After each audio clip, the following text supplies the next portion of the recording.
Hey there comic book fans, I'm John Anderson and I just watched season 1 of Luke Cage and it was pretty damn good. We get another unique entry into the Marvel Cinematic Universe with a noir-esque crime thriller mixing with the rich history of Harlem with a superhero running around. Think Do the Right Thing meets Goodfellas, if that makes any sense. Mike Colter plays an excellent Luke Cage, but I couldn't help but thinking watching this series that Morris Chestnut would have been an exceptional Luke Cage as well. Cage goes by many names, one of which being Power Man, which is his comic book superhero name, which we get a nice nod to that character with the same outfit in a scene from this season. Then we have his seemingly secret identity, which is Carl Lucas, which plays into the origin of the character. Luke Cage has a power set of super strength and bulletproof skin, which was a power set that I was a little concerned going into it, feeling that he might be overpowered in a sense similar to how Superman is often overpowered, which is probably the show's biggest fault considering that Luke is often buying his time or on the run. At one point he actually leaves New York for a whole episode, which really slows down the storytelling aspect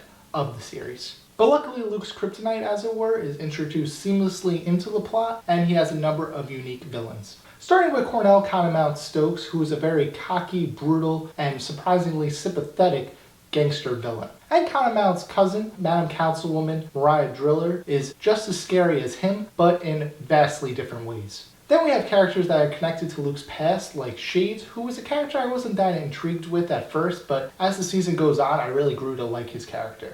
And Willis Diamondback Stryker, who is teased from the beginning of the series, but presence isn't really felt until he shows up midway through the series. But once he shows up, he really packs an emotional punch for Luke Cage. And speaking of emotions, let's get into some of the love interests for Luke Cage in this season. First, we have Detective Misty Knight, who is kind of like the Jim Gordon to Luke's Batman, who is given a lot of depth throughout the season, and I'm definitely interested to see how they're going to explore that character in the next season. And Clara Temple, who once again returns to this Netflix universe, who's made an appearance every season in it thus far. She often only shows up when a character needs to be healed and then kind of teeters off for the rest of the season. But in this series, she definitely made her presence felt, and I could definitely see Night Nurse as the Black Widow of the Defenders in this universe.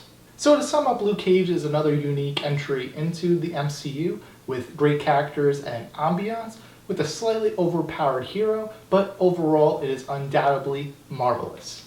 So that's my thoughts on Luke Cage. If you guys like season 1, let me know down in the comments. And if you like this video, be sure to share and subscribe. Follow me on Facebook at John Ryan Anderson, or on Instagram and Twitter at The Comic Look. And remember guys, as always, comics do deserve a second look.